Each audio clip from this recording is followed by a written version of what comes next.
Alors, bonjour tout le monde. D'où que vous nous arriviez, bienvenue à ce webinaire sur le racisme vécu par les Premières Nations, les Inuits et les Métis dans le système de santé. Avant de débuter, prochaine diapo, quelques règles de fonctionnement. Il nous fait plaisir de vous offrir l'interprétation fournie par Catherine Rosbach Communication pour cette session. Si vous souhaitez entendre la voix de l'interprète, veuillez sélectionner Français dans le menu d'interprétation en bas de votre écran.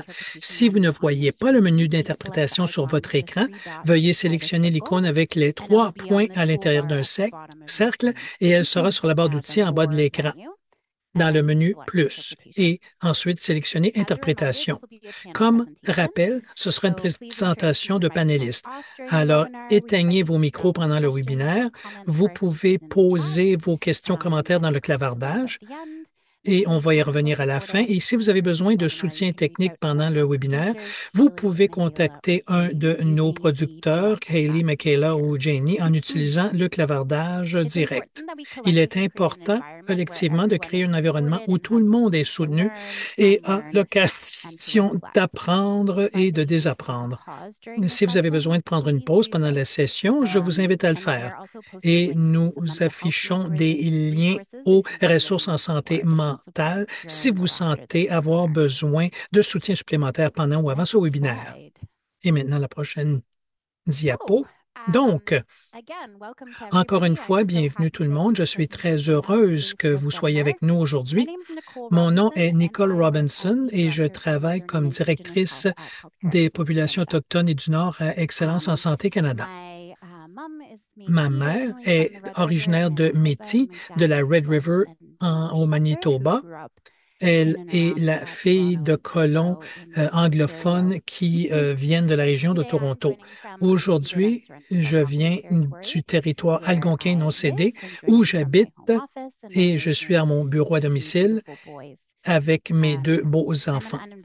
Et je suis une invitée non originaire de ce territoire. J'en suis très reconnaissante et j'en parle régulièrement à mes enfants lorsque je les élève sur ce très beau territoire. Prochaine diapo. Sur la diapo, vous allez voir les reconnaissances du territoire que ESC utilise dans ses travaux et je vous invite à vous présenter dans le clavardage et prenez un moment pour réfléchir au territoire d'où vont-nous arriver et si vous ne savez pas d'où c'est, vous pouvez visiter nativeland.ca et vous pouvez en apprendre davantage sur l'endroit d'où vous vous joignez à nous. Comme invité ici sur le territoire algonquin, je suis toujours heureuse d'avoir l'occasion d'accueillir une humaine que j'ai le privilège de bien connaître, Monique Manach, qui va se joindre à nous pour démarrer cette discussion de la façon positive. Alors, à vous, Monique. Jim Egwich, merci. Eh bien, j'aimerais dire Prakachik, bienvenue à cette rencontre virtuelle qui est diffusée du territoire algonquin. Mon nom est Monique Manach et je suis une membre de la nation algonquine et j'ai toujours un grand plaisir de travailler avec des gens fantastiques d'ESC qui sont vraiment authentiques et honnêtes. Et honnêtement, j'en retire plus que ma contribution. Et ça me rend toujours heureuse d'être ici. Lorsque nous parlons de racisme dans le système de santé, c'est quelque chose que trop de gens autochtones ont vécu. Les décès de Joyce Echaquan et Brian Sinclair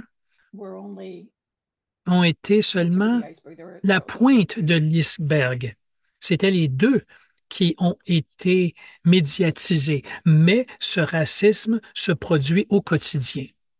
Dans ma propre famille, le fils de mon père est allé à l'hôpital avec une blessure à la tête à Toronto et par ambulance. Donc, les ambulanciers sont restés avec lui, mais il a pu quitter pour une raison ou une autre. Il s'est échappé, si vous voulez. Et ça lui a coûté sa vie. Ils ne l'ont pas recherché. Je ne sais pas pourquoi. Il y a eu une négligence, mais je sais que par conséquent, il est décédé. Et je me suis posé la question.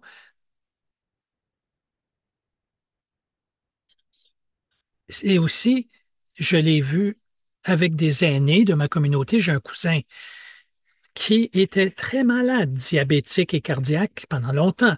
Et on a toujours s'assuré qu'il y avait quelqu'un avec elle de la famille. Parce que nous n'avons jamais eu, et ça c'est au Québec, on n'était pas convaincu de qui allait entrer, euh, qui allait se présenter de l'hôpital, une infirmière, un médecin. Donc, on devait demeurer vigilant pour s'assurer qu'il y ait toujours quelqu'un avec elle parce qu'on avait cette préoccupation. Et ça lui était déjà arrivé dans le passé. Donc, c'est vraiment un problème systémique. Ce n'est pas euh, des incidents uniques, c'est systémique. Et comment nous pouvons éduquer les gens? Je sais que c'est difficile d'éduquer les gens pour les sortir du racisme, mais l'endroit où commencer, c'est d'humaniser la population autochtone, humaniser aux yeux des médecins et des infirmières. Si on se perçoit comme des êtres humains, je crois que c'est un bon point de départ. Et donc, j'aimerais démarrer la discussion aujourd'hui. Je suis très heureuse qu'on traite de ce sujet et je vais le faire. Et en ce faisant, quand nous avons une cérémonie d'ouverture, ça crée un espace de sécurité, d'honnêteté. C'est un endroit où vous êtes libre de dire ce qu'il y a dans votre cœur et dans votre esprit. C'est un endroit sacré, un endroit où on se respecte et où nous respectons les lois naturelles du Créateur. Et ce faisant, je sais que nous nous préoccupons les uns des autres. Donc, je vais commencer avec quelques mots. Alors, merci Créateur. Nous sommes reconnaissants pour tout ce que le Créateur a mis en nos domiciles qui aident les êtres humains. Nous reconnaissons et honorons les traités, les rivières, les lacs, les cours d'eau et les océans. Nous reconnaissons et honorons les oiseaux, les animaux, les poissons et tous les êtres humains. Nous sommes reconnaissants pour le ciel au-dessus de nos têtes, heureux pour notre mère, la terre, et tout ce que nous voyons sous la surface de la terre. Nous reconnaissons et honorons les abeilles, les insectes et tout ce qui aide les plantes à se développer. Nous reconnaissons et honorons nos médecines, nos cérémonies. Nous vous remercions pour notre capacité à se préparer spirituellement pour quand la vie physique va se terminer. Nous vous remercions pour notre capacité de se réconforter et de s'apporter la paix, surtout pendant les périodes difficiles. Nous vous demandons que vous remplissiez cet espace avec votre bonté. Et nous demandons que vous aidiez chacun d'entre nous à atteindre la sagesse de nos ancêtres et communiquer cette sagesse ici et la partager avec nous ici. Nous demandons que de belles paroles soient parlées, des paroles à impact spirituel et émotionnel. Nous nous souvenons de nos amis et familles qui sont malades, soit physiquement, mentalement ou spirituellement. Nous espérons que leur journée soit positive aujourd'hui pour qu'ils puissent nous revenir comme modèles et mentors. Et nous nous souvenons que nous devons respecter nos vies. Alors, Chimegwich, Chimegwich, Chimegwich, Chimegwich. Merci beaucoup. Je sais que nous allons avoir une excellente discussion aujourd'hui. Merci. Alors, merci beaucoup. C'est toujours agréable de vous avoir avec nous et c'est une belle occasion pour nous de réfléchir pour commencer notre temps ensemble de cette façon très centrée. Comme aparté à c'est quoi le SNSP sur la prochaine diapo. Donc, la Semaine nationale de la sécurité des patients, qui est organisée par Excellence en Santé Canada, est une campagne annuelle qui vise à inspirer des améliorations extraordinaires dans la sécurité et la qualité des soins de santé. Et cette année, pour la SNSP 2024, nous nous concentrons sur l'élargissement des torts en soins de santé. Pour parler de nos objectifs au niveau de SNSP, vous pouvez organiser vos propres activités, explorer les méfaits avec la documentation disponible et vous pouvez en apprendre davantage et on vous encourage à consulter notre guide de discussion avec les patients pour avoir ces discussions. On veut aussi en profiter pour vous aiguiller vers nos éléments essentiels de la sécurité des patients. C'est un programme autogéré de 6 modules pour fournir les éléments essentiels pour comprendre la sécurité des patients et vous pouvez le trouver dans les liens qui vont être affichés dans le clavardage. Prochaine diapo, s'il vous plaît. Reconnaître et diminuer les méfaits est essentiel pour créer de la sécurité pour tous. Mais c'est quoi les méfaits liés au centre, au service de santé? Ce sont des questions que nous allons explorer pendant cette semaine et nous sommes heureux que vous ayez choisi d'être avec nous aujourd'hui pour en apprendre davantage sur le SNPC et sur les méfaits dans les soins de la santé. Comme Monique l'a mentionné dans son ouverture, le racisme est subi par les peuples autochtones et c'est un enjeu de qualité dans les soins de santé. Le racisme en soi est nuisible et ça mène à des méfaits en santé et ça, c'est bien connu. Et le décès de Joyce et Chacuan et Brian Sinclair a suscité beaucoup de conscientisation à cet effet. Pendant ce webinaire, les panélistes vont discuter l'expérience des Premières Nations Inuit et Métis et l'impact réel du racisme.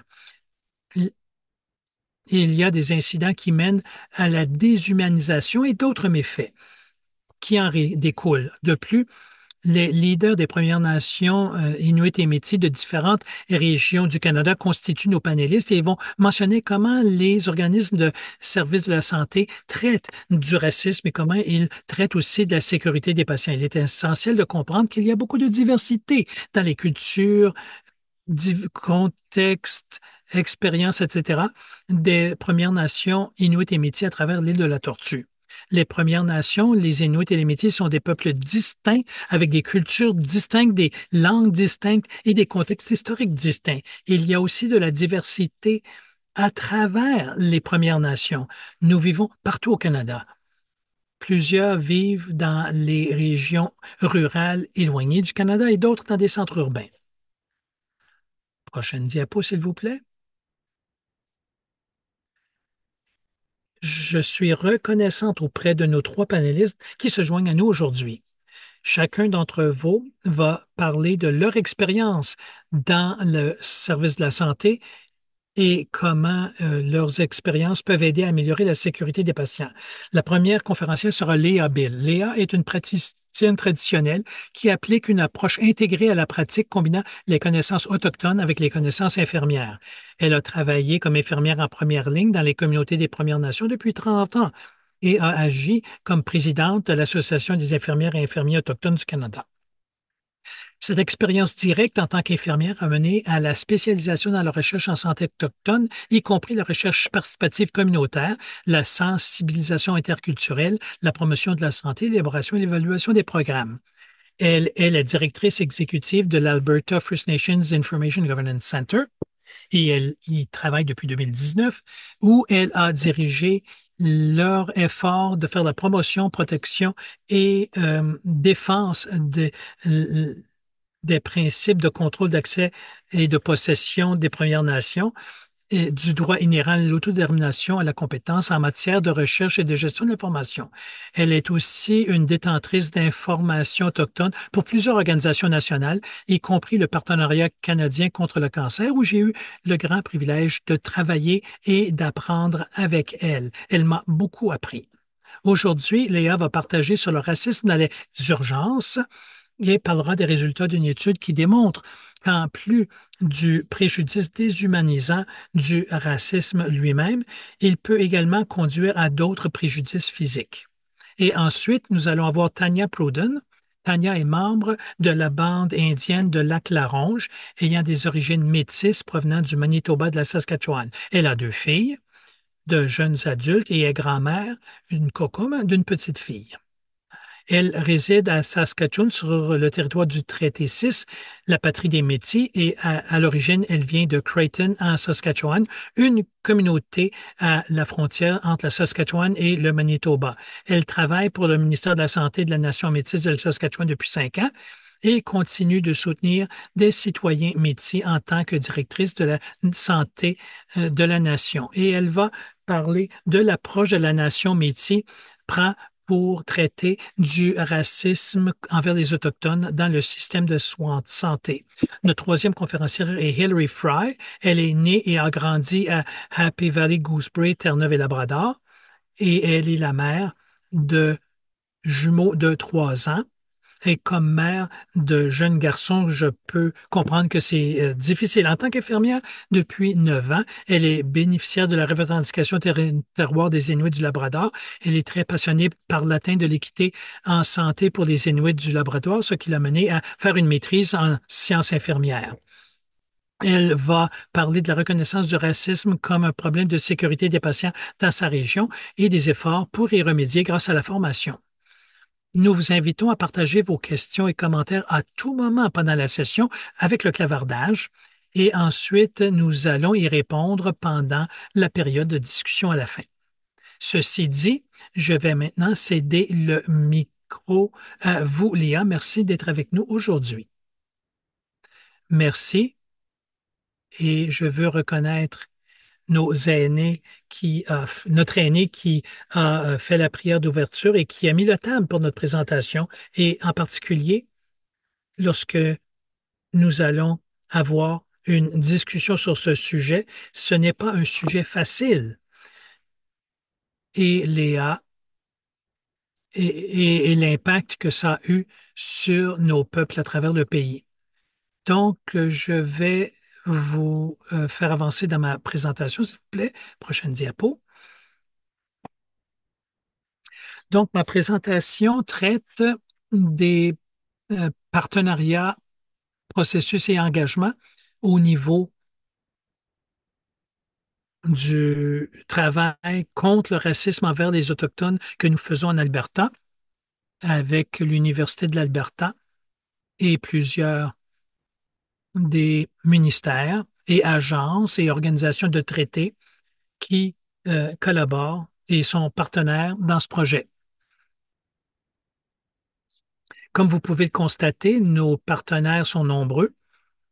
Tout ce secteur de recherche a commencé quand nous avons fait des travaux initiaux avec le partenariat canadien contre le cancer et qu'on a regardé les expériences des patients des Premières Nations avec leur cancer. Ça a commencé en 2014 et par conséquent, nous avons commencé des recherches initiales au niveau du racisme subi par nos gens et on a regroupé ces partenaires pour travailler sur ce sujet très important. Prochaine diapo. Donc, je suis une co-responsable de ce projet comme détentrice de connaissances autochtones et comme directrice exécutive pour le CGIPNA. Le docteur Esther Telfeathers est la médecin leader de notre projet. Avec ce travail, et le docteur Patrick McLean, qui est le professeur agrégé adjoint de l'Université de l'Alberta, département de médecine d'urgence. Prochaine diapo. Comme vous pouvez le constater, nous avons une équipe élargie assez bien dotée qui a été impliquée dans ce travail depuis le départ.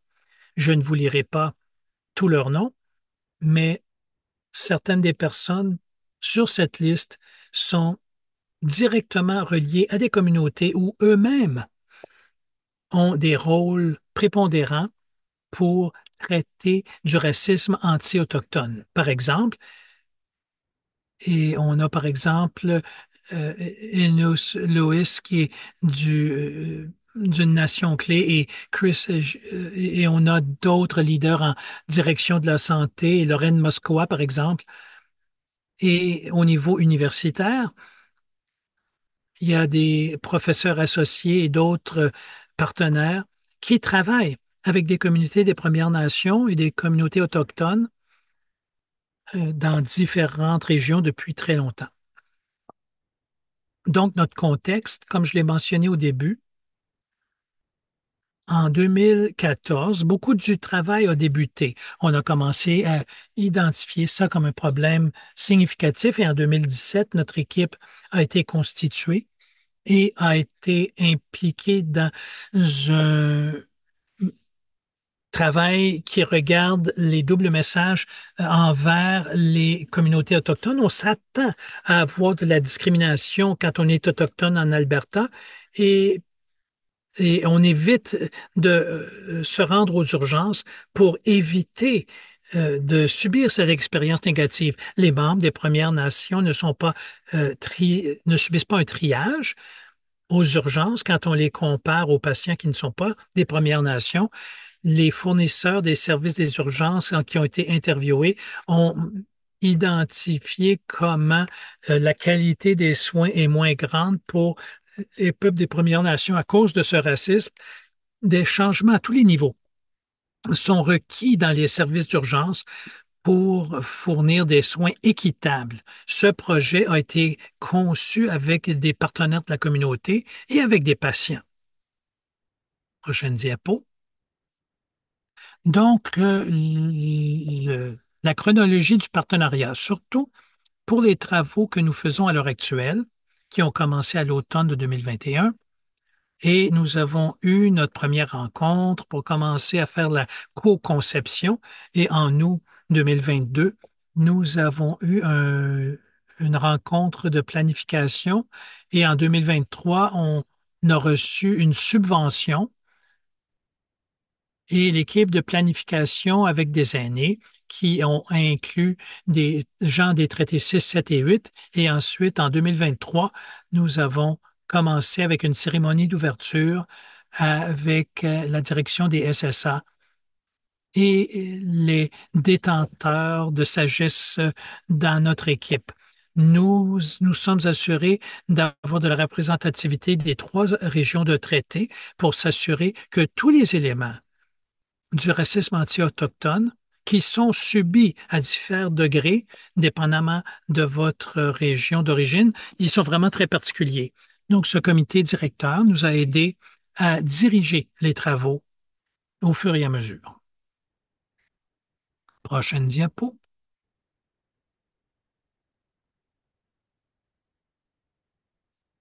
Donc, c'est un survol de nos objectifs dans notre projet. Numéro 1, c'est une vision partagée, donc une vision commune. Notre espoir, c'est d'améliorer les connaissances et améliorer la compréhension du sujet de recherche.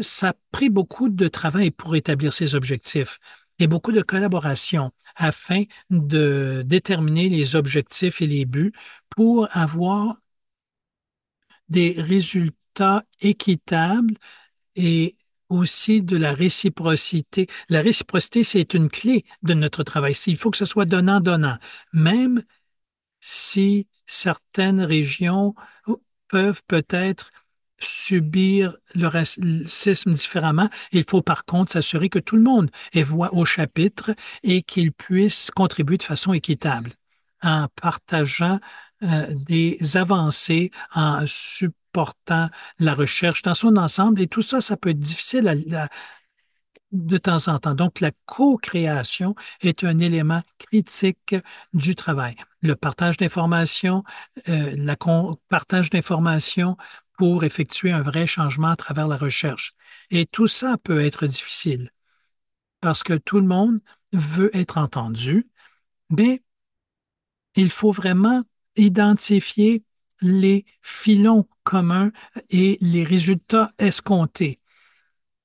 Comme notre aîné l'a mentionné dans son discours d'ouverture, il faut reconnaître que nous sommes tous des êtres humains et que nous sommes ici pour vivre une expérience. Mais il faut vraiment remettre l'humanité dans les services de soins de santé pour s'assurer que toute personne ait une belle expérience plutôt qu'une qui puisse créer des préjugés ou des préjudices plutôt, ou même du décès. Donc, l'équité, c'est vraiment un élément clé. Donc, il faut vraiment mettre en place des systèmes pour que tous puissent avoir une issue favorable. Nous connaissons que le contexte historique de la recherche, c'est que ça a toujours été contrôlé par les universités et ce genre de travail aide à le remettre entre les mains des communautés pour qu'ils soient à la fois partenaires et co-créateurs. Et ce processus de recherche est réalisé pour s'assurer que ce soit de la recherche authentique qui se concentre sur les relations entre les chercheurs dans l'ensemble. La sécurité sont essentielles pour la gestion des risques et les relations durables lorsqu'il s'agit de traiter des sujets délicats comme le racisme contre les Autochtones. Et il faut aussi partager du leadership. La gouvernance des projets sont inclus des leaders autochtones qui ont beaucoup à contribuer. Et nos détenteurs de connaissances ne sont pas là pour la forme. Ils font partie intégrale du processus collaboratif, même lorsqu'il s'agit d'analyser nos données et de s'assurer que les messages clés soient communiqués d'une façon qui ne servent pas qu'au gouvernement ou aux universitaires, mais pour que nos propres gens puissent utiliser ces connaissances et informations pour leur bien-être. Prochaine diapo. Nos activités du projet à ce jour, donc notre principal objectif est d'améliorer l'expérience des membres des Premières Nations.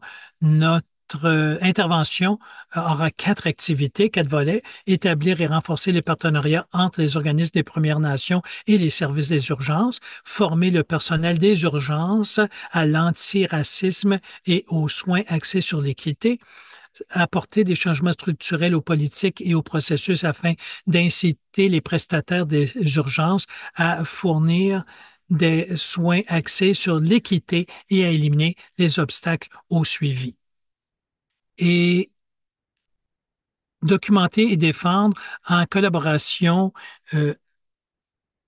qui affecte les membres des Premières Nations et les préposés aux urgences lorsqu'ils sont à l'extérieur des urgences.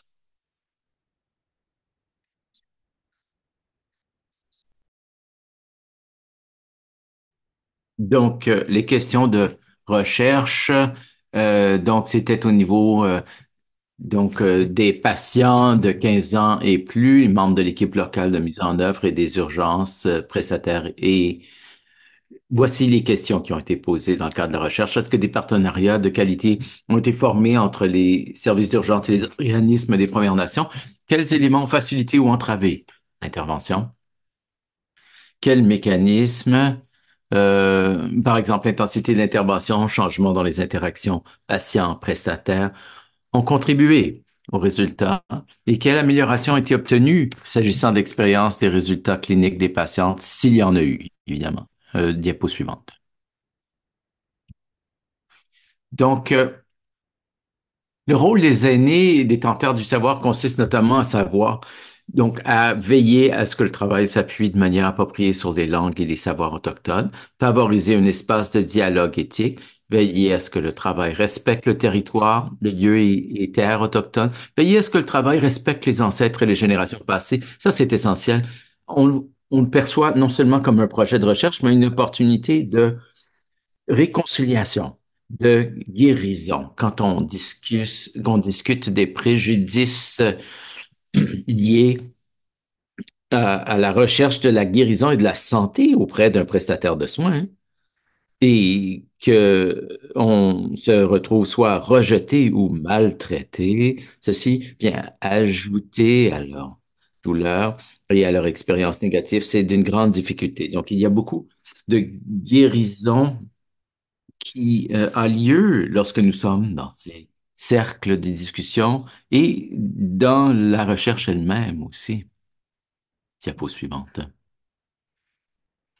Les personnes détentrices du savoir nous conseillent dans nos projets et c'est intensif, hein, pour elles et pour eux. Et eux aussi ont besoin de rencontres a posteriori. Donc,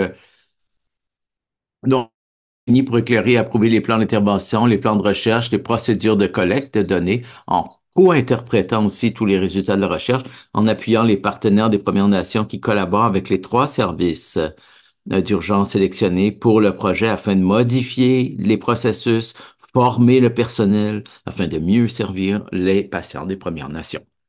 Diapo suivante. Les équipes d'intervention locale dans chaque établissement se rencontrent sur une base mensuelle. Ils rencontrent le personnel de recherche et la direction des services d'urgence, les représentants et représentantes des aînés aux détenteurs du savoir aussi à l'échelle locale sont rencontrés. Les patients, ressources âgés de 15 ans à 30 ans, membres des Premières Nations, sont rencontrés, de même que les analystes, les éducatrices, les éducateurs autochtones le personnel infirmier enseignant, les médecins responsables de l'application des connaissances, de même que le personnel du SSA et les médecins leaders de l'Indigenous Wellness Corps. Donc, pour ce qui est du processus de mise en œuvre et d'évaluation locale, eh bien, nous avons travaillé beaucoup en amont de la mise en œuvre, une énorme quantité de travail avec plusieurs projets. D'abord, une intervention, ensuite il y a un projet de simulation aussi qui est en cours, à peu près à mi-chemin. Donc, l'intégration de services, donc d'enregistrement audio aussi, et puis examen des politiques et procédures, suivi des problèmes et établissement de relations. Ensuite, c'est la mise en œuvre, formation du personnel des urgences, maintien de partenariat, suivi des problèmes à l'échelle du système et puis ensuite, on s'intéresse aux nouvelles politiques et procédures que le système lui-même peut commencer à examiner, réviser, mettre en œuvre. Et après la mise en œuvre, il s'agit de faire des entrevues auprès de 80 personnes, en tout cas beaucoup de personnes des services d'urgence, équipe de mise en œuvre, enquête auprès du personnel, enregistrement audio et beaucoup de travail après aussi. Voici l'échéancier. On a commencé au printemps de 2023 à l'étape de la planification. Et cela va jusqu'à la traduction des savoirs que nous espérons terminer au printemps de 2027. Et il y a l'analyse, la diffusion des résultats, manuscrits et présentations. Ça, c'est à la clé.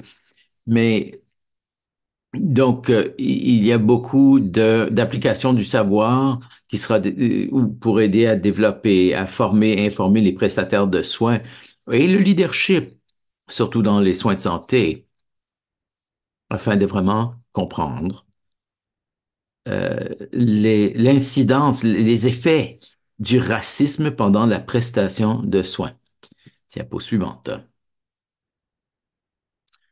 Alors, pour la sélection des établissements, le processus a été fort exhaustif. Il faut choisir des sites qui sont prêts à s'impliquer, à regarder vraiment honnêtement la manière dont leur établissement venait affecter les soins des personnes des Premières Nations et même pour regarder les préjugés personnels et dans les systèmes et le racisme.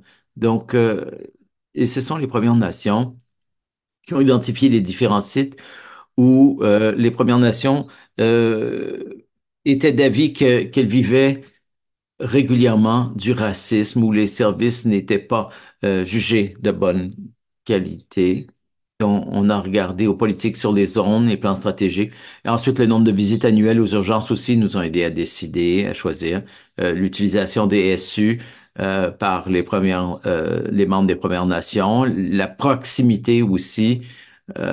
et le type d'hôpital comptait aussi dans le choix. Est-ce qu'il y avait existence de liens culturels?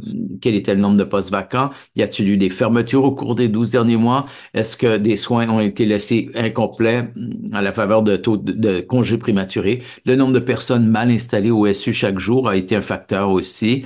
Et le soutien de la direction, des gestionnaires, des médecins responsables, du personnel infirmier champion et du médecin responsable de l'IWC. Tous ces éléments, toutes ces personnes devaient être prenantes pour nous, pour que nous choisissions le site pour la recherche. Voilà qui conclut ma présentation. Quelques notes. Dans le projet de simulation, nous avons des acteurs autochtones, en fait, qui jouent des expériences vécues par des membres des Premières Nations. Ces rôles sont joués, ces jeux de rôle sont effectués avec le personnel. Donc, les membres du personnel sont invités euh, à jouer le rôle d'un prestataire, d'un médecin, d'une infirmière. Et jusqu'à maintenant, sans trop révéler, ça a été puissant comme expérience. Et le personnel des urgences qui a été impliqué jusqu'à maintenant a quitté l'expérience avec le sentiment que cela valait la peine. L'une des choses que j'ai notées, moi, c'est qu'à titre de professionnels et prestataires de soins de santé, nous avons tendance à avoir une vision très étroite des choses. Et on ne considère plus que notre rôle, que ce soit dans des soins d'urgence ou d'autres, que notre rôle a des implications et des impacts dans un monde plus élargi. Par exemple, on ne voit que le patient.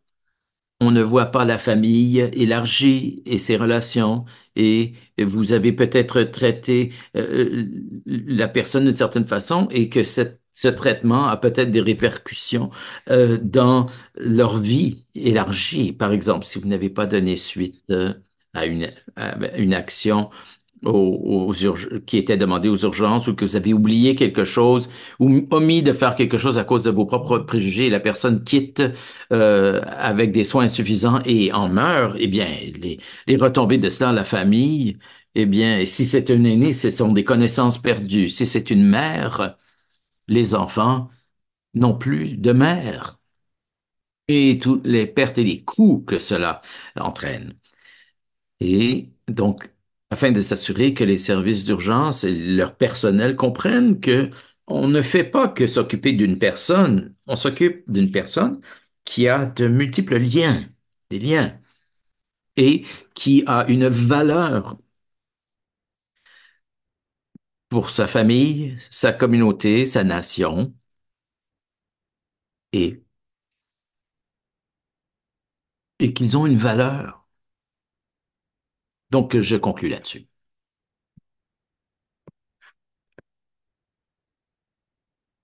Merci beaucoup, Léa. Donc, vous avez dit au début que l'un des constats clés de votre recherche, c'est que les Premières Nations s'attendent à une discrimination et donc évitent d'aller chercher des soins. Je pense que nous le reconnaissons, ceux qui sommes vraiment impliqués dans cet espace, mais c'est un fait de base important à accentuer quand on fait ce travail. Ensuite, j'apprécie que vous mettiez l'accent sur la démarche de recherche, de faire de la recherche dans cet espace, s'assurer que ce soit fait de la bonne façon. Cette évaluation aussi d'état de préparation des différents organismes, établissements, partenaires. Si on investit dans le processus pour aller mesurer les résultats, eh bien, vous devez être aussi disposé à donner suite aux résultats. Donc, cet état de préparation doit exister, cette adhésion, cet engagement à passer à l'action, à donner suite aux résultats de ce travail. J'ai eu l'occasion d'entendre parler de ces simulations auparavant et je trouve ça génial. Et c'est une façon fantastique de donner un apprentissage expérientiel. J'ai hâte d'entendre la suite et je m'attends à ce que ça devienne un modèle et qui sera diffusé parce qu'il y aura de l'intérêt au pays. Merci. Passons maintenant aux prochaines diapos. Et là, j'invite Tania Pruden à nous faire sa présentation. Merci beaucoup. Bonjour à tous. Tansé, merci, Nicole, de votre introduction et à Monique qui nous a lancé du bon pied avec sa prière. Merci à Excellence en Santé Canada de m'avoir invité. Merci à tous celles et tous ceux qui se joignent à nous. Je vais vous présenter donc la lutte contre le racisme envers les Autochtones dans le système de santé, une approche métisse. Diapo suivante, s'il vous plaît.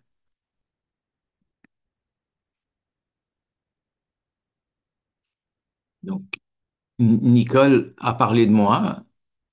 Je vais juste vous dire quelques mots de plus à mon sujet.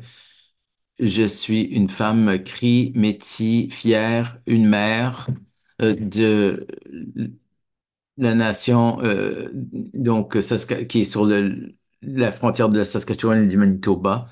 Et je poursuis une compréhension profonde de ce que ça veut dire d'être métis, d'être autochtone et ce que ça implique pour les gens qui essaient de créer une vie prospère et saine. Donc, le terme métis, bon, implique des besoins de santé uniques. Ils sont distincts d'autres groupes autochtones et des non-autochtones. Il est d'abord important de comprendre qui sont les Métis pour bien comprendre l'approche adoptée par MNS pour répondre à ces besoins distincts. Diapo suivant. Qui sont les Métis? Eh bien, le terme Métis se traduit par mixte et désigne les enfants directs des peuples des Premières Nations et des colons euro-canadiens. Cependant, les Métis ne se définissent pas uniquement par leur métissage, mais aussi par leur histoire et leurs expériences collectives. Les Métis ont émergé en tant que peuple autochtone distinct dans le Nord-Ouest au cours des 18e et 19e siècles et sont définis comme des individus qui s'identifient comme métis, qui ont des ancêtres historiques de la nation métisse, qui sont distincts des autres peuples des Premières Nations et qui sont acceptés par la nation métisse. Ils sont un peuple fort qui célèbre des liens de parenté, des traditions, des langues, une culture, une politique, une gouvernance et une histoire bien distinctes. Nous sommes un peuple résilient, audacieux et travailleur dans la passion pour l'indépendance en tant que personne libre, qui a contribué à l'économie, qui a permis au Canada d'exister tout au long de son histoire et continue de motiver les métiers à rester distincts et indépendants. Alors, diapo suivante. Il faut comprendre qui sont les Métis et notre passé commun afin de mieux comprendre notre situation actuelle et notre place dans la société aujourd'hui. Cette histoire n'est pas connue de tous, bien que nous nous efforcions à changer cela. Et l'histoire a un impact direct sur les interactions que vous avez avec les patients et les familles métisses en tant que prestataire. C'est pourquoi il est vital, essentiel de connaître cette histoire. L'apprentissage de l'histoire des métis, y compris l'impact de la colonisation et des politiques d'assimilation forcée, comme les pensionnats et externats, vous permet de mieux comprendre les complexités qui ont encore un impact sur la santé et le bien-être des métis aujourd'hui. L'apprentissage de la culture, de l'histoire des métis crée un environnement en soins de santé culturellement sûr, et c'est comme ça donc, que vous allez pouvoir fournir des solutions, y compris de retourner dans les communautés et travailler à leur côté pour essayer de savoir ce que la bonne santé signifie pour eux. Diapo suivante. Chez MNS, notre vision de la santé énonce que la MNS est une nation saine, autonome et souveraine, enracinée dans la culture, la langue, les valeurs et la communauté métisse. Notre gouvernement agira de manière solidaire pour protéger et faire progresser notre partie traditionnelle et les droits de nos citoyens en vertu de l'article 35 de la Constitution du Canada. Nous disposons également d'une définition donc nationale des métis élaborée en collaboration avec d'autres membres dirigeants métis pour répondre aux besoins de la nation métisse. Diapo suivante. Vous pouvez voir ici des photos de projets facilités par MNS Health. Et voici une carte de mots qui souligne des thèmes et des valeurs importantes dans la santé, y compris langue, tradition, déplacement médical, communication, famille. Nous croyons vivement que rien à notre sujet ne devrait être fait sans nous il faut laisser de la place pour créer donc des expériences, des histoires et des enseignements. C'est intégral au service du MNS. Diapo suivante. Répondre aux obstacles et au racisme envers les Autochtones, c'est une priorité donc chez la MNS. Les travailleurs de soutien des patients de la MNS, les défenseurs des patients de la MNS, l'ouvrage de référence propre aux métis et le cadre de sécurisation culturelle. Par ces projets, nous travaillons pour directement changer les expériences de soins des peuples métis, des personnes métisses ici en Saskatchewan. Et nous passons à la diapo suivante, s'il vous plaît. D'abord, le projet de travailleurs de soutien des patients qui offre aux métis inscrits auprès de MNS. Ça leur offre donc du soutien lors de séjours en hôpital, notamment l'aide au déplacement médical, l'interprétation de langue et d'autres services essentiels. Donc, c'est un service englobant. Nous avons deux travailleurs à temps plein à l'heure actuelle, un dans la région de Saskatoon et l'autre dans le bassin de Prince Albert, qui aide les patients à être transférés ou ceux qui vivent dans les milieux urbains. Les référencements, donc l'aiguillage se fait par l'intermédiaire de la Régie de la santé de la Saskatchewan, du programme d'aide au déplacement pour raisons médicales des centres MA Famille de la MNS. Donc, euh, les travailleurs de soutien des patients sont des personnes de confiance pour s'assurer les croyances, les besoins, la langue, la culture sont valorisés pendant le séjour hospitalier. Et diapo suivante, s'il vous plaît. Pour ce qui est du programme de défenseur des patients, c'est le niveau suivant de soutien.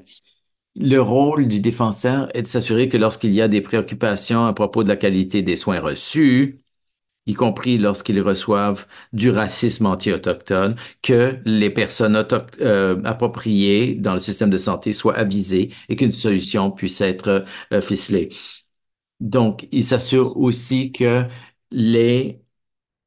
tout ceci soit axé sur la famille et sur le patient et dans une approche de sécurité culturelle. Nous avons un défenseur qui travaille pour toute la province de la Saskatchewan et c'est un de nos objectifs d'augmenter ceci à l'échelle pour mieux répondre aux besoins des citoyens. Et j'ajouterais aussi que notre défenseur des patients vient de soutenir récemment un citoyen qui a vécu du racisme dans le système de soins de santé.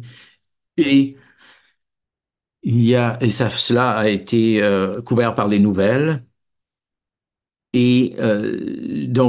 J'appuie notre défenseur des patients et cela a été mis en lumière et je peux partager le lien dans le chat, mais je voulais vous le dire parce que ceci montre exactement à quoi servent les défenseurs des patients afin donc de répondre à leurs préoccupations. Diapo suivante, s'il vous plaît. À part ces programmes, MNS Santé a créé des ressources, donc notamment le guide pour comprendre le cancer et en guérir, le journal planificateur pour les personnes métisses atteintes de cancer, donc les personnes qui ont, c'était développé avec des personnes qui ont partagé leur propre expérience lors d'un diagnostic de cancer. Donc, euh, Ceci nous permet d'offrir des conseils qui reflètent les besoins spirituels, émotionnels et physiques de nos citoyens. Nous sommes fiers de la bonne réception faite à ces guides par nous et par nos partenaires.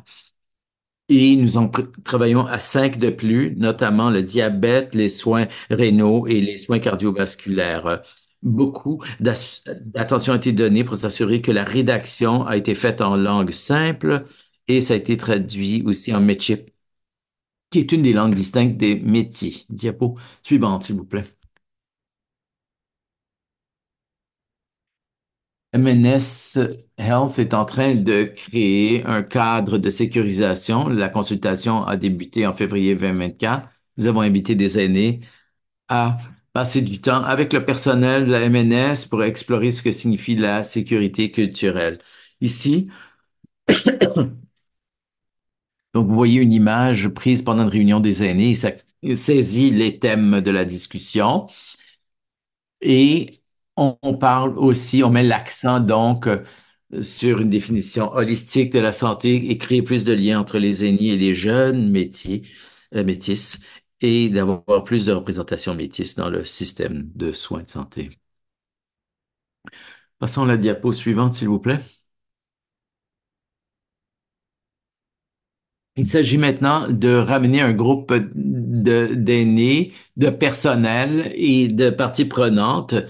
Donc,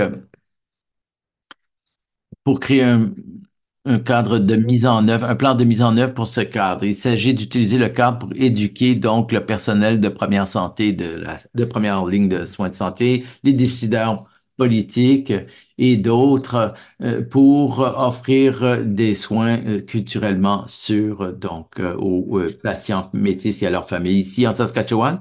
Mais nous l'espérons aussi ailleurs parce que nous espérons que ce cadre servira d'exemple à utiliser ailleurs au pays. Mais nous commençons en Saskatchewan, si vous voulez bien. Alors, diapo suivante. Sur ce, je conclus ma présentation et j'aimerais prendre un instant pour vous remercier de me donner l'occasion de partager avec vous. Merci d'avoir écouté. Merci de me donner l'occasion aussi de souligner le travail acharné fait par l'équipe de la MNS et le travail qu'on fait avec nos partenaires pour s'attaquer au racisme anti-autochtone dans les soins de santé. Merci et merci. Merci beaucoup, Tania, de vous joindre à nous. Merci donc de permettre à nos gens d'apprendre à propos des expériences distinctes des Métis en Saskatchewan. Quand vous parlez du travail des défenseurs de patients que vous avez, c'est si important, non seulement pour offrir un lieu sûr pour les patients et leurs familles lorsqu'ils savent que quelque chose ne va pas et ou lorsqu'ils ont vécu un épisode de soins qui n'était pas sécuritaire. Euh, et aussi, il s'agit de soutenir ces défenseurs. Euh, Lorsqu'ils entendent ces témoignages, ils peuvent traduire ceci en actions qui viennent changer le système. Ils peuvent faire avancer le message pour appuyer le changement dont on a si grandement besoin.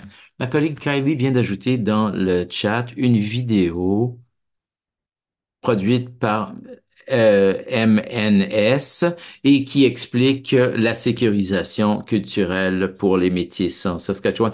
Il n'y a pas beaucoup de ressources qui sont spécifiques aux expériences des Métis. Heureuse donc d'avoir pu travailler avec MNS à la production de cette vidéo. Je vous encourage à aller visionner cette vidéo et sur ce, c'est au tour de Hillary que j'invite à prendre la parole. Bonjour, bienvenue. Merci à toutes celles qui ont partagé leurs connaissances jusqu'à maintenant. Merci à Nicole de l'introduction. Je m'appelle Hilary Fry. Donc, du côté de mon père, nous venons de Nunavut et du côté de ma mère, eh bien, de la partie insulaire de la province. Je vous appelle de Goose Bay au Labrador, tout juste à l'extérieur de la réclamation territoriale. Mon rôle était de veiller au service.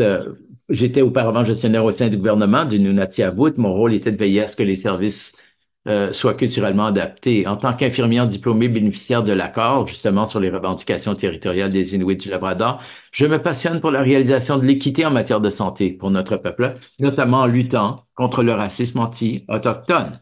Et ma passion, ça ne signifie pas que je connais tout. Et cet engagement contre le racisme et pour les soins sûrs, c'est un apprentissage d'une vie. Je saisis l'occasion pour vous faire part d'un travail fantastique réalisé en collaboration par l'autorité sanitaire provinciale, le NLHS, et notre gouvernement autochtone, le NG. La NLHS a reconnu la nécessité d'améliorer les relations de collaboration entre les deux organismes et, en fin de compte, d'améliorer les soins culturellement sûrs pour les Inuits du Labrador.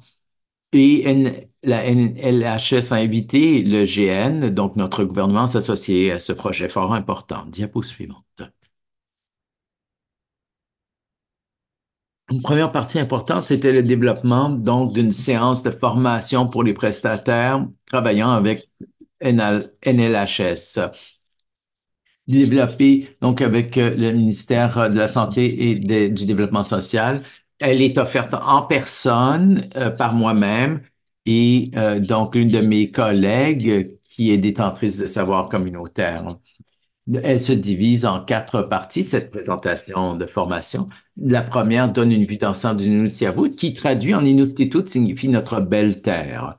Nous parlons ici de nos communautés et des services qui y sont offerts. Par exemple, et c'est un point important pour les prestataires de santé, nos communautés ne sont accessibles que par avion. Il n'y a pas non plus de pharmacie de détail. Donc, pour la planification de congés d'hôpital, il est important de savoir cela pour s'assurer que lorsqu'ils quittent l'hôpital, ils ont un bon approvisionnement de médicaments, par exemple.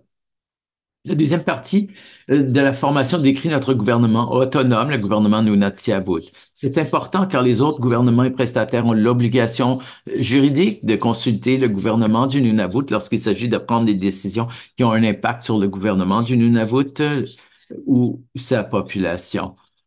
Et, et ça devrait être une relation de gouvernement à gouvernement avec la province. Et c'est pour ça qu'on appuie sur ce fait. La troisième partie de la présentation traite du ministère de la Santé et du Développement social au sein du gouvernement, de notre gouvernement local. Les fournisseurs doivent comprendre quels sont les services communautaires que nous offrons à la population afin de pouvoir travailler ensemble de manière la plus efficace possible. Et par exemple, le gouvernement NG fournit des soins à domicile et des soins infirmiers de santé publique, mais les soins actifs ou d'urgence sont fournis par NLHS. Donc, il est important de savoir qui est responsable de quoi pour assurer les meilleurs résultats possibles. Et diapo suivante, s'il vous plaît. Et la partie la plus importante, la quatrième, concerne le partage des connaissances des Inuits du Labrador, les conséquences historiques du colonialisme et les répercussions multiples sur la santé qui en découlent.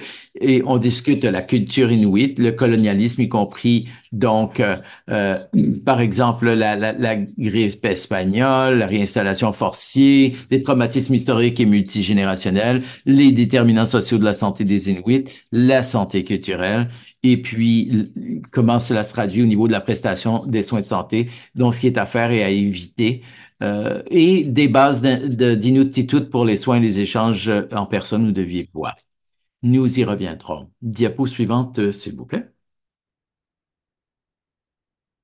Euh, Voici un exemple de l'invitation formelle que nous envoyons aux participants. Jusqu'à présent, nous avons fait des présentations à trois groupes de gestionnaires et de médecins dans les trois principaux sites de notre région du NLHS ou de la NLHS. Un groupe d'étudiants en médecine et de résidents, a été formé, un groupe de nouvelles infirmières autorisées qui commencent à travailler à Happy Valley Goose Bay, ainsi qu'à des cadres supérieurs de la NLHS. Et ça a été très bien accueilli. L'objectif global est que tout le personnel travaillant dans la région, donc, reçoive cette formation qui est obligatoire. Et en personne, encore une fois, en mode présentiel. Je voulais partager des photos de moi et de mes collègues. Ces photos ont été prises quand on a présenté nos travaux à Saint-Anthony. La photo de gauche avec Sharon, c'est comme ça que nous débutons nos présentations avec l'allumage du Helovic, la lampe traditionnelle qui utilise de l'huile de baleine pour chauffer et pour éclairer les domiciles et nous portons nos vêtements traditionnels qu'on appelle la kulik. Et on a partagé aussi de la nourriture traditionnelle pendant la pause santé. D'habitude, on a des tartelettes au baies sauvages, de même que du poisson local. Tout ça pour avoir des conversations informelles avec les participants. Prochaine diapo. Au cours de la présentation, je décris aussi la sécurité culturelle et comment la percevoir sur un continuum, en commençant avec la sensibilisation culturelle, en passant par la sensibilité et la compétence culturelle et en terminant avec la sécurité culturelle. C'est défini par le bénéficiaire et en termes simples, la sécurité culturelle est assurée lorsque le bénéficiaire des soins se sent en sécurité pour accéder aux soins et les recevoir. Et bien sûr, nous savons que un environnement culturellement sûr et absent de racisme ou de discrimination. Les fournisseurs doivent pratiquer la compétence culturelle tout en réfléchissant simultanément à ceux sur les préjugés potentiels, leurs privilèges, les déséquilibres du pouvoir et ainsi de suite. Le contexte historique de la colonisation et la méfiance envers le système de santé ou le gouvernement doivent toujours être au premier plan. Ce n'est pas aussi simple que d'assister à une formation pour chaque fournisseur. L'immersion dans une culture ou environnement, c'est aussi un outil efficace pour réaliser la sécurité culturelle. Il faut mentionner que le changement doit commencer par le haut. Les fournisseurs de première ligne peuvent être les praticiens antiracistes les plus sûrs, mais quand ils sont dans un système colonial qui les contraigne, il va continuer à y avoir des expériences négatives pour les gens d'origine autochtone. Les institutions doivent être décolonisées en termes de structure et politique. Les organismes doivent prioriser les points de vue, valeurs et besoins de leurs communauté. Les politiques qui affectent l'impact sur la santé doivent être pris en compte. Pas seulement ce qui est propre à la santé, mais aussi l'alimentation, la disponibilité de logement. Et lorsqu'on pense à politique, ça prend des politiques pour les gens et non pas adapter les gens aux politiques. Prochaine diapo. La présentation elle-même comprend beaucoup d'informations qui pourraient être réparties en journées d'apprentissage, mais compte tenu de notre capacité de fournir de la formation en un court laps de temps, je dois résumer les principales en les définissant en choses à faire et ne pas faire. Et j'aimerais en profiter pour en partager quelques-uns avec vous aujourd'hui. Je crois que même si ça a été identifié comme étant important au Labrador pour les Inuits, mais beaucoup des choses à faire peuvent s'appliquer dans tous les soins de la santé. La première, c'est s'instruire au sujet des groupes autochtones dont vous prenez soin. C'est votre responsabilité. Par exemple, moi, comme jeune infirmière qui commençait ma pratique, et quand je faisais mon rapport pour la journée et que je reconnaissais, hey, je dois faire un changement de cathéter à 10 heures. Peut-être que je ne l'ai pas fait depuis longtemps, mais comme jeune infirmière qui ne l'a pas fait depuis longtemps, je vais me ressourcer pour m'assurer de ne pas nuire aux patients. Mais je crois que être éduqué sur les groupes autochtones que vous traitez devrait être perçu de la même façon pour s'assurer que vous n'allez pas causer du tort insoupçonné. Examinez votre privilège et vérifiez vos préjugés. Prenez en compte les forces historiques du colonialisme. Et il faut voir comment ça contribue à une méfiance envers le système de la santé. Je pense souvent à une interaction que j'ai eue avec un individu qui travaillait dans le système et il se plaignait, et je comprends leur frustration, il se plaignait du fait qu'ils avaient des gens qui ne se présentaient pas à leur rendez-vous, qui avaient été référés et qui ne se présentaient pas au rendez-vous. Et plusieurs des gens qu'elle mentionnait étaient autochtones. Donc, j'en ai profité pour lui dire, écoutez, historiquement, c'est le fournisseur, même pas historiquement, mais même aujourd'hui, pour plusieurs gens autochtones, c'est le fournisseur qui est dans une position de pouvoir que vous allez profiter d'un service qui ne se sentent pas capables de refuser ou de refuser la référence. Peut-être que les non-présences sont une façon de dire je ne suis pas intéressé, mais je ne me sentais pas à l'aise de le partager dans l'interaction quand j'ai accepté la référence. Et il faut reconnaître les déséquilibres de pouvoir. Et donc, éviter une approche autorative.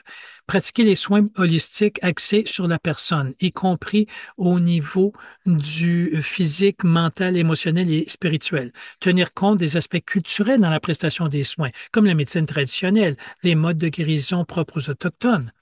Peut-être que c'est la consommation de baies ou d'huile ou d'autres produits.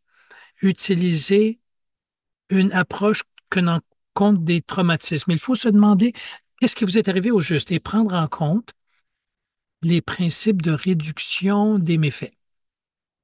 Prochaine diapo. Et promouvoir l'autodétermination et respecter la prise de décision informée, même si ça va à l'encontre de votre système de croyance. Établir des objectifs réalistes de soins, inclure les membres de la famille dans la planification des soins. Si vous êtes un fournisseur de soins, avoir une réunion familiale autour d'un cercle des soins, ben, ça prendrait peut-être un cercle de partage pour s'assurer que si vous avez une rencontre familiale dans un cercle de partage, que vous allez aller avec le soleil dans le sens des aiguilles d'une montre. Et il faut aussi tenir compte du contexte familial. Et il faut aussi utiliser des interprètes au besoin. Et simplement parce que quelqu'un est bilingue, par exemple, si ils parlent Inuktitut comme langue première. Ils sont peut-être les plus à l'aise à avoir des conversations importantes au niveau de leur santé dans leur langue maternelle. Même s'ils comprennent l'anglais ou le français, ils vont peut-être quand même se sentir en plus de sécurité s'ils peuvent communiquer dans leur langue maternelle. Et fournissez un espace sûr pour faire la prestation des soins. Comme prestataire, il faut aussi s'occuper de soi-même pour éviter la fatigue de prestation de soins.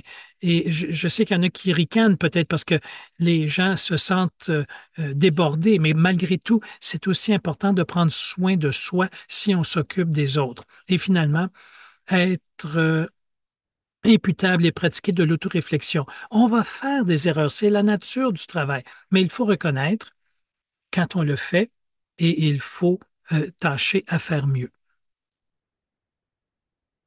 Prochaine diapo. Maintenant, on a les choses à éviter. J'aime toujours commencer avec les choses à faire, mais maintenant les choses à éviter. Faire des suppositions, rabaisser ou parlons de façon méprisante. Je sais qu'une des choses qui a souvent été partagée quand on parle à nos aînés, c'est quand ils évaluent des services, pas seulement en santé, mais dans les systèmes en général, comme Inuit ou peuples autochtones, ils ont l'impression que les gens non autochtones leur parlent comme si c'était des enfants. Et ça, c'est vraiment insultant. Il faut aussi adapter les soins au modèle biomédical occidental et ne pas utiliser une approche fondée sur les faiblesses, une approche basée sur les forces à la place. Imaginons que vous avez un individu qui était sur une échelle mobile d'insuline. Donc, si vous vous dites, ah, ça doit être parce qu'il a de mauvaises habitudes alimentaires, changez votre façon de penser. Dites-vous, il gère sa glycémie avec une échelle mobile d'insuline. C'est difficile, donc ils sont bons à gérer leurs soins. Et sous-estimer l'importance de la communication non verbale, le contact des yeux, le toucher, la position du corps. Pour les Inuits en particulier, soulever les sourcils, ça peut vous dire oui, et s'écraser le nez, ça veut dire non. Bon, faire preuve de dominance, ne pas dire à un soigné ce que vous faites. Dire au lieu de demander, planifier les soins selon la vision de bien-être du prestataire. Encore une fois, la santé autochtone, c'est différent de la notion de santé occidentale. Exclure les familles ou les communautés de la planification des soins, ça aussi, ça fait partie du bien-être. Utiliser des mots complexes et de la terminologie médicale. Donc, encore une fois, il faut rencontrer le patient où il se situe et finalement, ne pas décrédibiliser les méthodes de guérison traditionnelles. Prochaine diapo. Si ma collègue était ici avec moi aujourd'hui, nous partagerions avec vous les noms, les mots en inuktitut en soins de la santé que l'on utilise. Nous faisons nous-mêmes beaucoup d'interprétations. Donc, je dirais la version anglaise et elle partagerait la version inuktitut. Ce serait une belle façon de mettre fin à notre présentation ensemble. Malheureusement, elle n'a pas pu venir, donc on n'est pas en mesure de le faire, mais je voulais quand même le partager avec vous pour vous donner un contexte supplémentaire à comment notre présentation aurait eu lieu. Prochaine diapo, s'il vous plaît. Et encore d'autres mots. C'est une deuxième diapo de mots inuktitut que vous allez peut-être rencontrer dans notre système de soins de la santé. Et la dernière diapo, Et je voulais en profiter rapidement de partager qu'étant donné que cette présentation a été développée, il y avait comme deuxième partie de nos travaux avec le NLHS, ça incluait aussi fournir du leadership auprès de l'autorité de santé aux communautés du Nunitiavut où on a rencontré des membres de la communauté et des fournisseurs, des prestataires locaux et on a fait un tracé de patients pour qu'un leader qui n'était jamais allé à une communauté ait une idée directe de ce que ça donnait d'avoir accès à des soins par une clinique dirigée par une infirmière et ensuite envoyée en avion à la communauté de Goose Bay où on fournit les soins tertiaires. Bon, il y a eu beaucoup de bon apprentissage, beaucoup de développement de réseautage grâce à cet événement. Alors, je voulais simplement partager un petit peu de la partie 2 de ce travail. Donc, du bon travail qui a lieu. Alors, merci encore de m'avoir donné cette occasion. Ça a été très agréable de partager avec vous aujourd'hui. Alors, merci. Alors, merci beaucoup. Et vos commentaires de clôture étaient parfaits. Ça introduit mes réflexions sur ce que vous avez dit et sur ce que Lia et Tania aussi ont dit. Simplement le pouvoir de, de l'apprentissage basé, fondé sur l'expérience, le fait que vous avez mentionné que l'espoir est que cette formation devienne obligatoire et que ça doit être en présentiel et que vous vous arrêtez pour casser la croûte ensemble et profiter de l'occasion pour le réseautage que cela crée. Il y a des questions dans le clavardage au sujet de comment je peux en apprendre davantage sur les expériences propres au métier en termes de soins. Et il y a eu de bonnes ressources qui ont été partagées là. Moi, ce que j'ai entendu aujourd'hui et ce que je veux mentionner, c'est que vous pouvez suivre le cours ou vous pouvez lire la ressource, mais en bout de ligne, vous apprenez le plus à travers des expériences et des réseautages. Alors, merci pour vos commentaires aujourd'hui, Hillary. Malheureusement, on manque de temps, mais bon, on peut enlever les diapos et malheureusement, l'IA faisait du multitâche avec son temps aujourd'hui et elle a dû aller à l'autre réunion où elle participait. Mais on a le temps pour quelques questions. Et mon équipe et moi, on regarde les questions dans le clavardage et plusieurs d'entre elles sont de très bonnes questions, mais qui vont susciter des questions complexes, des réponses complexes. Je vais en choisir deux, une pour chacune d'entre vous et j'espère que vous allez y répondre au mieux de vos connaissances. Une des questions traitait de comment identifier une personne autochtone, comment, quand ils arrivent chez vous, pour vous assurer qu'ils aient accès à des services adaptés. Et je vais vous demander de répondre, Tania. Vous n'êtes pas obligé de répondre pour tout le pays, là, mais comment pouvez-vous vous assurer que ce patient va être bien traité? Oh, Tania, votre micro doit être descendu devant votre bouche. Désolé, j'avais oublié. Donc, quand je réponds à la question, je vais parler en fonction de mon expérience. Je constate qu'il y a une façon de poser une question qui est bonne et une autre qui est mauvaise. La façon de poser la question, c'est quand vous abordez quelqu'un, j'aimerais vous fournir les soins dont vous avez besoin. Est-ce que vous vous identifiez comme une personne des Premières Nations, Métis ou Inuit? Donc, vous donnez la chance à la personne de répondre à la question. Oui, je m'identifie comme Métis ou oui, comme Première Nation. Simplement en posant la question, plutôt que d'arriver et de dire avec votre agenda et dire est-ce que vous vous identifiez comme Première Nation, Métis ou Inuit? Et ensuite, cochant la case. Pour moi, il y a deux façons distinctes.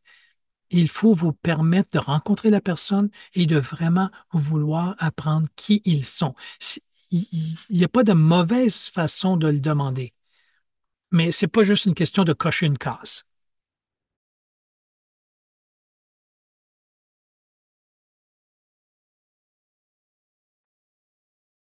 Voilà, c'est apprécié.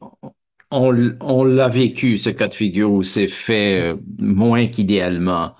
J'ai moi-même mes propres expériences vécues. Quelqu'un est là avec son formulaire et même les catégories ne sont pas très sensées pour moi en tant qu'Autochtone. Donc, merci. Prendre l'occasion de poser des questions et apprendre à connaître la personne qui se présente devant vous. Comme l'a dit Léa, c'est quelqu'un qui cherche de l'aide et de la guérison. Merci. Hilary, en voici une délicate aussi.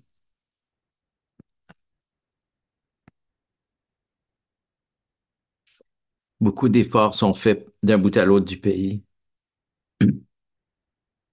pour mieux évaluer le degré de racisme qui est vécu dans le système de soins de santé. Dans le chat, il y a une question. Est-ce qu'on sait si c'est pire dans certaines régions du pays que d'autres? Et je réponds à cette question directe. Nous ne le savons pas parce qu'il n'y a pas de mesures qui sont prises de façon cohérente d'un bout à l'autre du pays, mais je vous pose celle-ci. Comment le savez-vous lorsque votre travail fait une différence? Comment pouvez-vous mesurer une meilleure sécurisation culturelle? Oui, c'est une excellente question, mais aussi très difficile. Pour être bien honnête, nous, quand je dis nous, c'est le pays. Nous en sommes au premier pas dans ce cheminement de s'attaquer au racisme anti-autochtone et d'assurer des soins adaptés sur le plan culturel et sur le plan sur le culturel. Si les patients autochtones font état d'une expérience plus positive elles-mêmes, eux-mêmes, et ça, c'est vraiment une mesure authentique de la sûreté culturelle, mais ça va prendre du temps avant d'arriver à cela. Entre-temps, si nous avons des fournisseurs non autochtones, des systèmes non autochtones qui nous approchent avec curiosité, cherchant à améliorer la prestation des soins, en co-développant des formations comme celle-ci, des séances, ceci nous montre que nous allons pouvoir observer une amélioration dans les soins de santé. Ça va prendre beaucoup de temps, cependant. Merci. Il y a des jours où c'est si énorme ou complexe à mes yeux, et d'autres jours où je me sens encouragé, soulevé, rempli d'espoir devant le travail fantastique qui se fait d'un bout à l'autre du pays. Donc, je vais maintenant revenir à la diapo euh, et je note aussi en réponse à plusieurs autres questions à propos des ressources. Nous allons partager ces diapos, les diapos avec des ressources aux participants à cette séance au cours des prochains jours. Donc, soyez à l'affût de cet envoi. Donc, nous approchons la fin, donc nous vous rappelons les activités associées. Donc, pendant la semaine canadienne de la sécurité des patients, le 30 octobre aussi, il y a une séance. Et puis le 26 novembre, le sujet en est le courage dans le leadership. J'adore ce titre. Et allez à la page de la SNSP pour plus d'informations ou scanner le code qui est à l'écran, le code QR. Diapo suivante, s'il vous plaît. Bien. Nous voulons toujours avoir une rétroaction, ce qu'on a bien fait, ce qu'on a moins bien fait. Donc, voici des questions de sondage. Je vous encourage à y répondre. Nous allons ainsi avoir une idée des participants, qui vous êtes un peu et de vos commentaires aussi. Je vais vous donner quelques minutes pour compléter cela, puis Monique va venir avec le mot de la fin.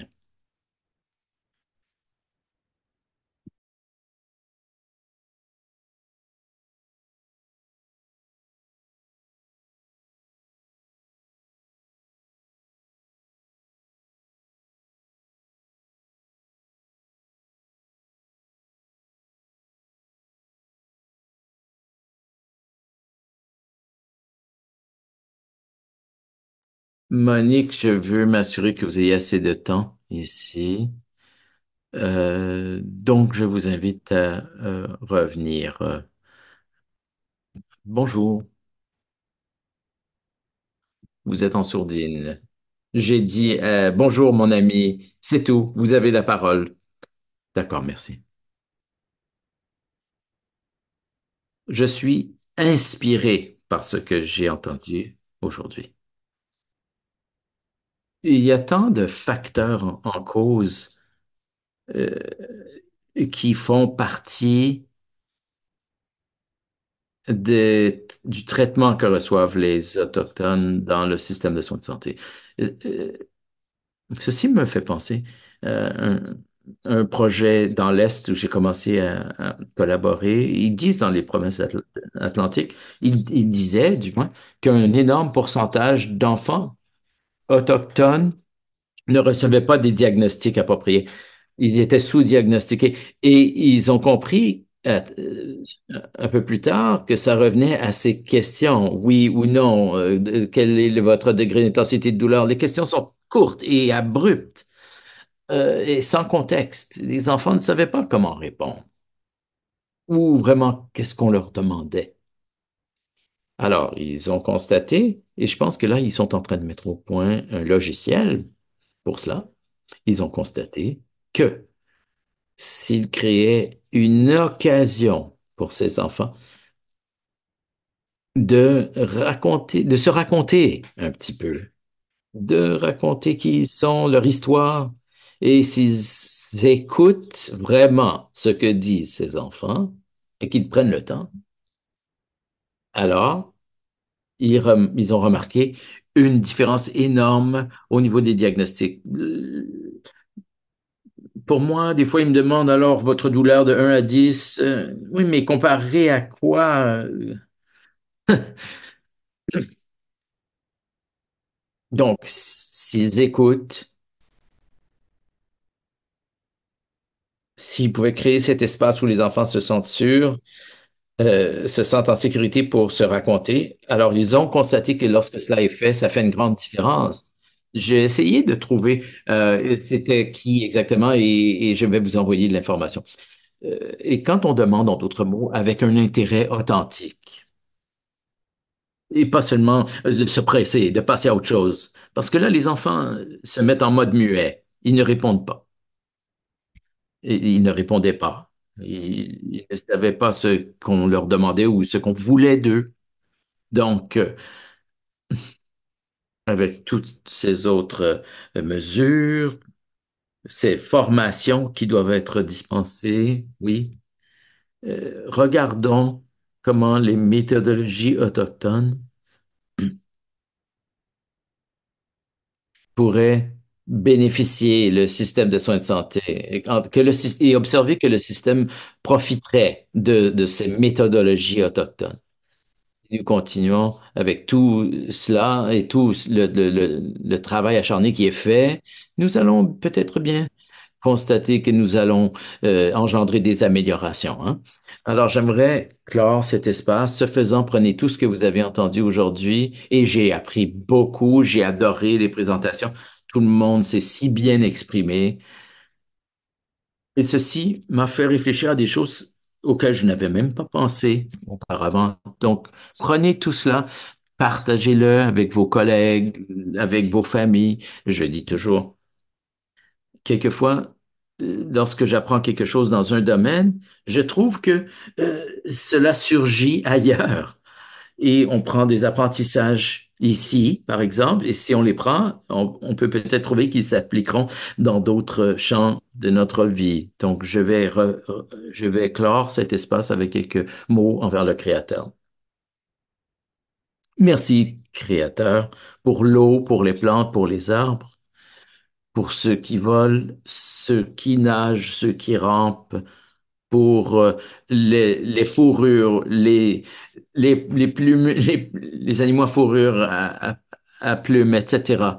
Et merci à tout le monde qui est ici avec des cœurs ouverts, des esprits ouverts. Aidez-nous à voir la vérité, à entendre la beauté, à parler avec bienveillance, compassion. Aidez-nous à travailler ensemble pour le bénéfice de toutes nos communautés. Et, et Chimigwich, merci beaucoup. Et je vous souhaite une merveilleuse semaine et un très beau week-end aussi, hein. Merci.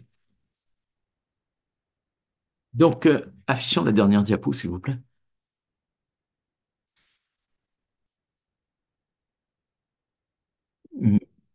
Donc, merci dans toutes les langues, miigwech, merci.